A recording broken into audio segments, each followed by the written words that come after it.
Hey everybody, this is Ryan McClanahan with historythroughcards.com. Hope you're all doing very well today. So for a very long time, I've been looking for a card of Arnold Palmer, and I found this, which is a 1990 Pro Set PGA Golf. I didn't even know that Pro Set actually issued a set of golf cards. This is their inaugural set, and I'll show you the back just in case you guys haven't seen it.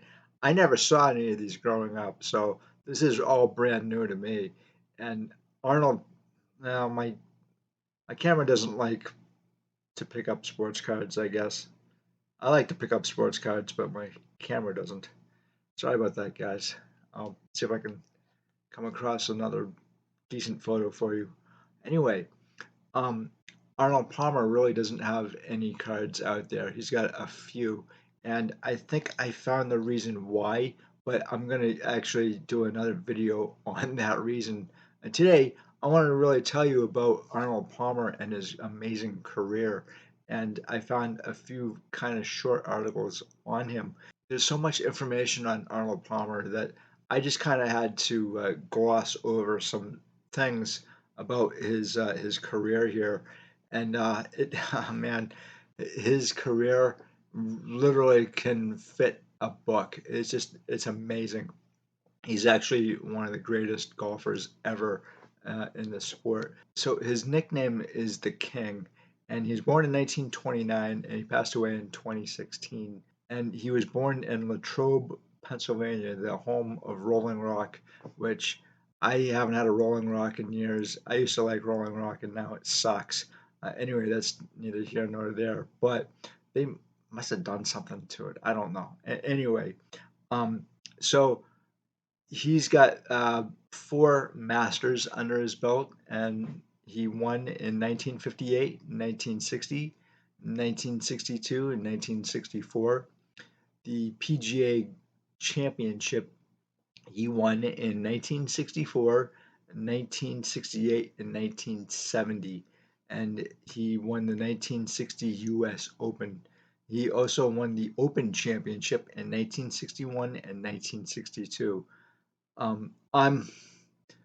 kind of bad when it comes to golf. I mean, playing it, I'm horrible. I'm more of a mini golf kind of guy, and I like to consider myself a mini golf professional.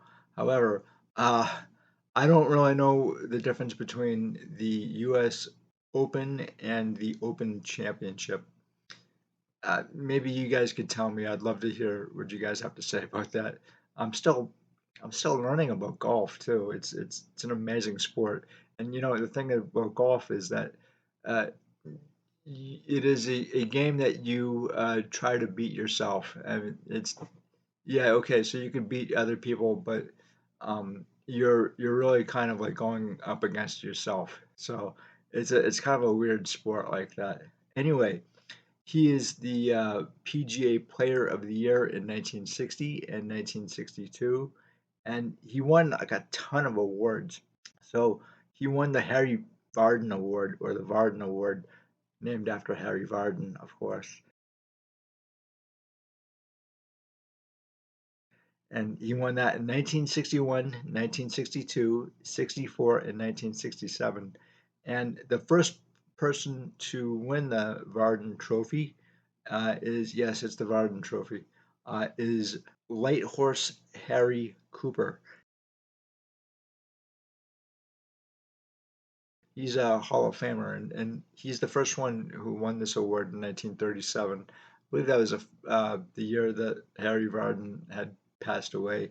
He's Varden is such a great player, and obviously he's in the book and in the movie the greatest game ever played from the 1913 U.S. Open, which I'll probably talk about in another video.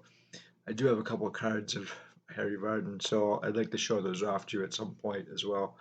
Anyway, the person who won this trophy the most is Tiger Woods at 9, which I was like, oh my God.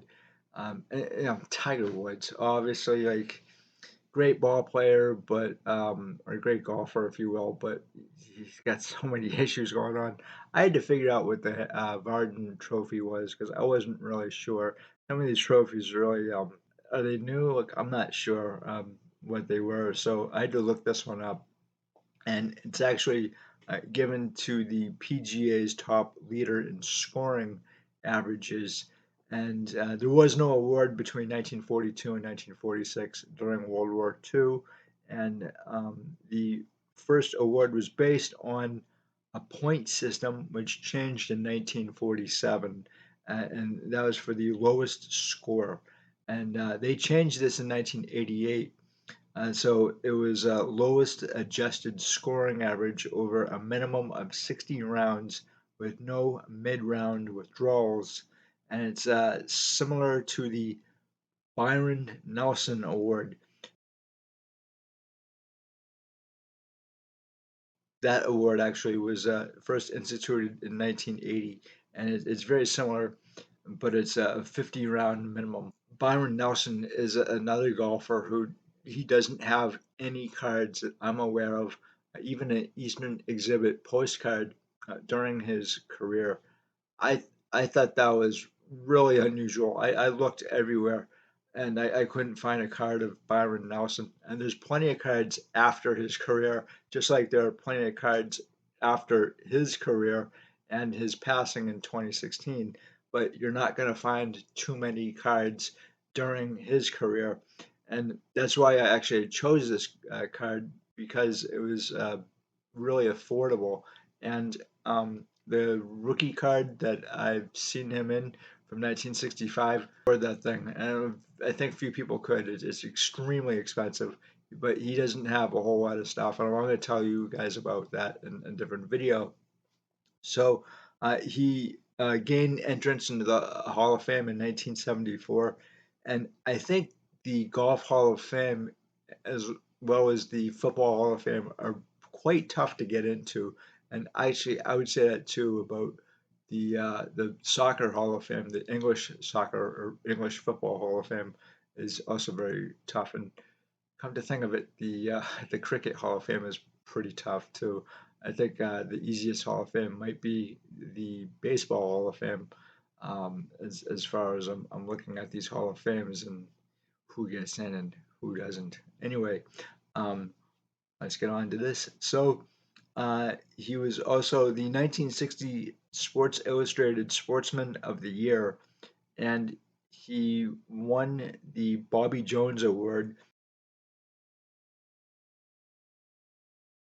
which was distinguished sportsmanship, and obviously that's pretty cool. Um, Bobby Jones, I talk about him in another video. I got a couple of his cards too, and he's really interesting guy.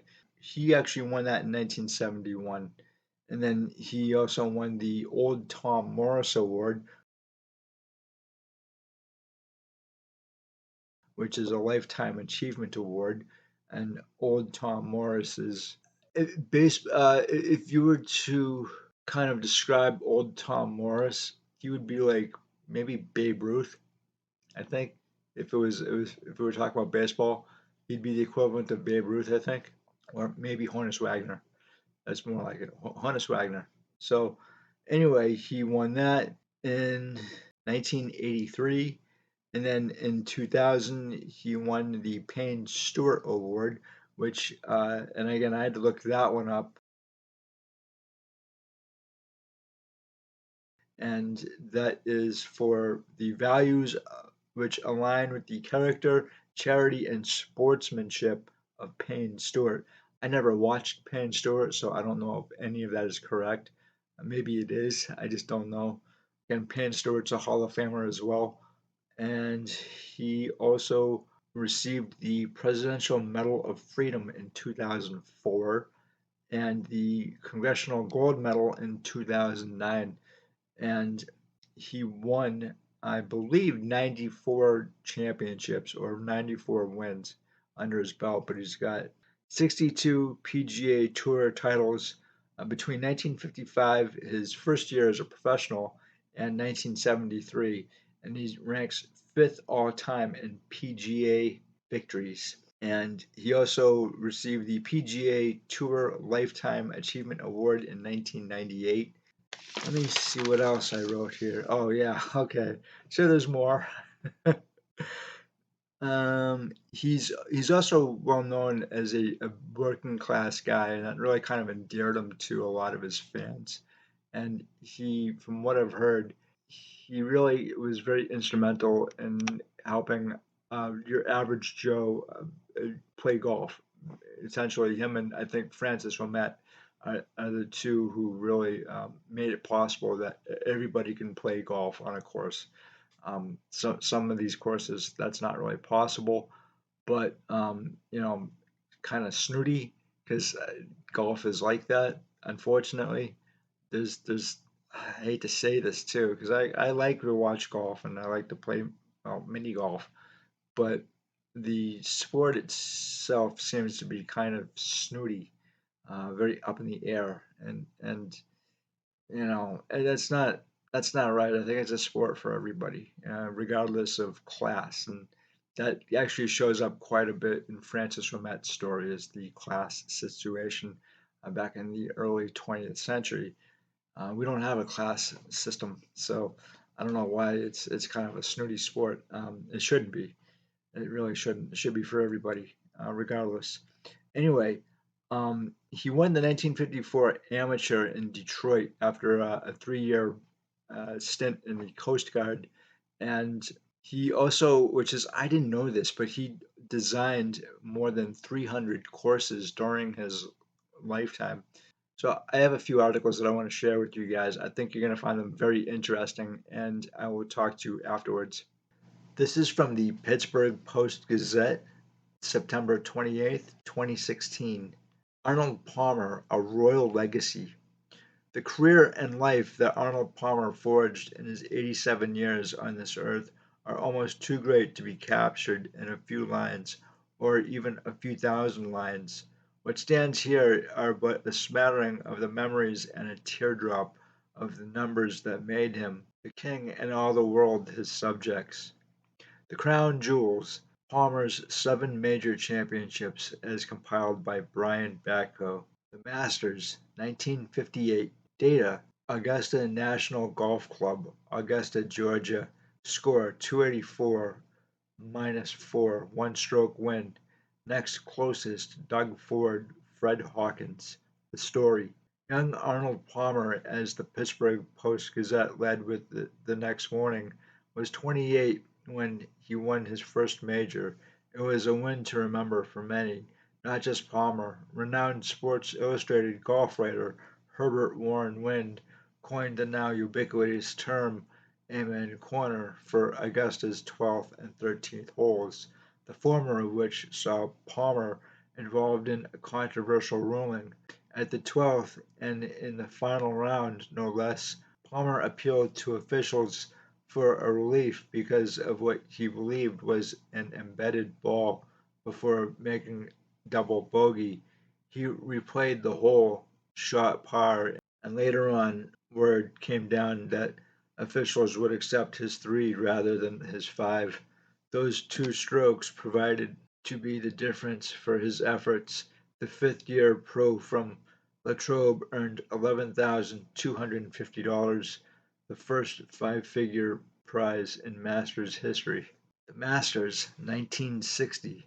Data, Augusta National Golf Club, Augusta, Georgia. Score, 282, -6, one-stroke win. Next closest, Ken Venturi. The story, 2 years after his first major win, Palmer did it again at the same place and even shot 2 strokes better this time. Again, it was a one-stroke victory, and again some controversy, but mostly clutch. Del Fisterwald, who finished third, was penalized 2 strokes, the same number he finished behind Palmer in the end, and the score round, a self-reported violation for practicing putting on the green after a hole, but no one could deny Palmer's poise as he birdied the final 2 holes to edge Venturi, who was also right there in the mix in 1958 when he finished tied for fourth, 2 strokes behind Palmer after leading through the first round.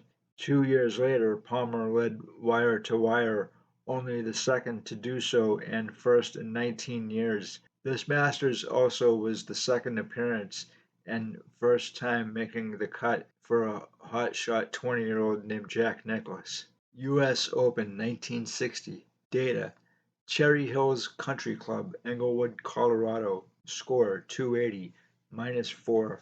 Two-stroke win. Next closest, Jack Nicklaus. This I was thinking of Jack Nicholson. I don't think that guy played around in his life, but who knows? Anyway, let's continue. The story: 2 months after winning his second Masters, Palmer would capture his third major and only U.S. Open crown in one of the golf world's most memorable tournaments. Not only did Palmer, 30, storm back after trailing by 7 strokes, it was eighth through 3 rounds, and shoot 65 in the final round, but he also beat out promising youngster Jack Nicklaus on the upswing of his career and 47-year-old veteran Ben Hogan on the decline of his own. Palmer then was perhaps at his pinnacle, winning back-to-back majors in which he played some of his best golf down the stretch. It is still the biggest final round comeback in the history of the US Open, an event he would never win again, but would finish runner-up 4 more times in all the next 7 seasons. British Open 1961. Data: Royal Birkdale Golf Club, Southport, England. Score 284, -4. One-stroke win. Next closest, Di Reese. The story: already a two-time Masters champion, this was only Palmer's second Open appearance, coming off a runner-up finish in the year before. He shot 70, 73, 69, 72 to become the first American winner of the Claret Jug since Ben Hogan 8 years before. It was another comeback victory, and this time in rainy weather that followed windy and wet conditions the previous 3 days, even forcing the cancellation of play on Friday. That all made his third and final round performances, both on Saturday and tournament score, all the more impressive. The Masters 1962. Data: Augusta National Golf Club, Augusta, Georgia. Score 280, -8. Playoff win. Next closest, Gary Player. The story: after winning in Augusta in 1958 and 1960, Palmer figured he'd make it an every other year kind of tradition, and of course it came in historic fashion. With Palmer, Gary Player, and Dowd Festerwald tied after 72 holes, they went to the first three-way playoff in Masters history. Player was the defending champ, and Finsterwald had his own narrow miss in 1960, but Palmer had nearly won 4 consecutive Masters, finishing third in 1959 and tied for second in 1961, and he wasn't about to let another one slip away. He shot 68 in Monday's playoff round, besting Player's 71 and Finsterwald's 77 before a crowd of 16,000 per the next day's Post-Gazette. British Open 1962. Data: Royal Troon Golf Club, Troon, South Ayrshire. What? Is that a word? Did I just make that up? Let's try that again. Troon, South Ayrshire, Scotland. Score 276, -12. Six-stroke win. Next closest, Kelnagle. The story: Palmer made it 2 years in a row at golf's oldest major and 2 major wins in 1962. For the first time, he cruised to a relatively easy victory. Palmer shot 71, 69, 67, 69, pulling away from the Australian Nagel in the third round Friday morning before cementing his championship in the afternoon. Quote, "I never played 4 rounds of golf like these in my whole life," he told the Associated Press. after setting what was then the lowest four-round score in Open history. His 67 also was the lowest round at Troon's old course at the time, the Masters, 1964. Data: Augusta National Golf Club, Augusta, Georgia. Score 276, minus 12. Sixth score win. Next closest, Dave Marr, Jack Nicklaus. The story: It took another 2 years, but Palmer wasn't done at Augusta. In what would be his final major championship, Palmer, 34, shot under 70 in each of his first three rounds. He finished with 70 and withstood Jack Nicklaus's final round 67 to become the first player to win four Masters. Palmer's $20,000 prize was nearly double that of 1958, and it was his first major win since 1962 and first win at any tournament in 6 months. It would be his last hurrah in a sense, but it was certainly a satisfying triumph, and he told the AP, it was probably the most exciting tournament win in my life. This is from the Spokesman Review, October 2nd, 2016, Spokane, Washington. The Arnold Palmer, You Have to Ask for It by Name, by Cindy Browen. Leave it to Arnold Palmer to be self-deprecating about the drink that carries his name. He may not have been the first person to combine iced tea and lemonade, but without Arnold Palmer, how would people have ordered it? Now, Palmer is being remembered for a legendary golfing career and personality that popularized and commercialized the game. That illustrious career coincided happily with a time when TV was taking hold, and among the many, many things Palmer is being lauded for, one of the coolest is the beverage that carries his name. He got the idea one day when his late wife, Winnie, made iced tea, and inspiration struck like a lightning bolt. My wife made a lot of iced tea for lunch, and I said, "Hey, babe, I've got an idea. You make the iced tea and make a big pitcher, and we'll just put a little lemonade in it and see how that works." We mixed it up, and I got the solution about where I wanted it, and I put the lemonade in it. I had it for lunch after working on the golf course. I thought, boy, this is great, babe. I'm going to take it when I play golf. I'm going to take a thermos of iced tea and lemonade. It was addictive, and one day in the 1960s, it became the Arnold Palmer. According to his website, Palmer requested the drink after a hot day of golf in Palm Springs. This being Arnold Palmer, he merely ordered the drink by description. He wasn't about to say, "I'll have a me." A woman seated nearby thought that sounded refreshing and drew everyone's attention when she requested an Arnold Palmer. "I was embarrassed to ask for an Arnold Palmer," the golfer said. "I always say I can have an iced tea and put about a third of it in lemonade." They said, "Oh, you want an Arnold Palmer?" I won't fight the battle anymore. I just ask for an Arnold Palmer and think maybe they won't know who I am. Fat chance of that. Arnold Palmer Enterprises and the Arizona Beverage Company have been selling the drink in cans that feature his name and face since 2001. By 2013, Palmer saw the humor in his little recipe for success. At the Masters, a waitress told NJ.com that, quote, he leaned over and said, "I'll have a Mr. Palmer." Then he winked. I couldn't help it, guys. I had to include that. I thought that was really funny, and I actually do like the Arnold Palmer. Um, I like Kugel Summer Shandy a little bit better, but that's another story for another time. Anyway, um, going back to Arnold Palmer here, in 2000, Golf Digest ranked him the sixth greatest golfer of all time, and really interestingly, or probably not so interesting, is probably a known fact here that by 2008 he earned over $30 million, and by the time he passed away in 2016, his estate was worth $875 million. I think that's awesome.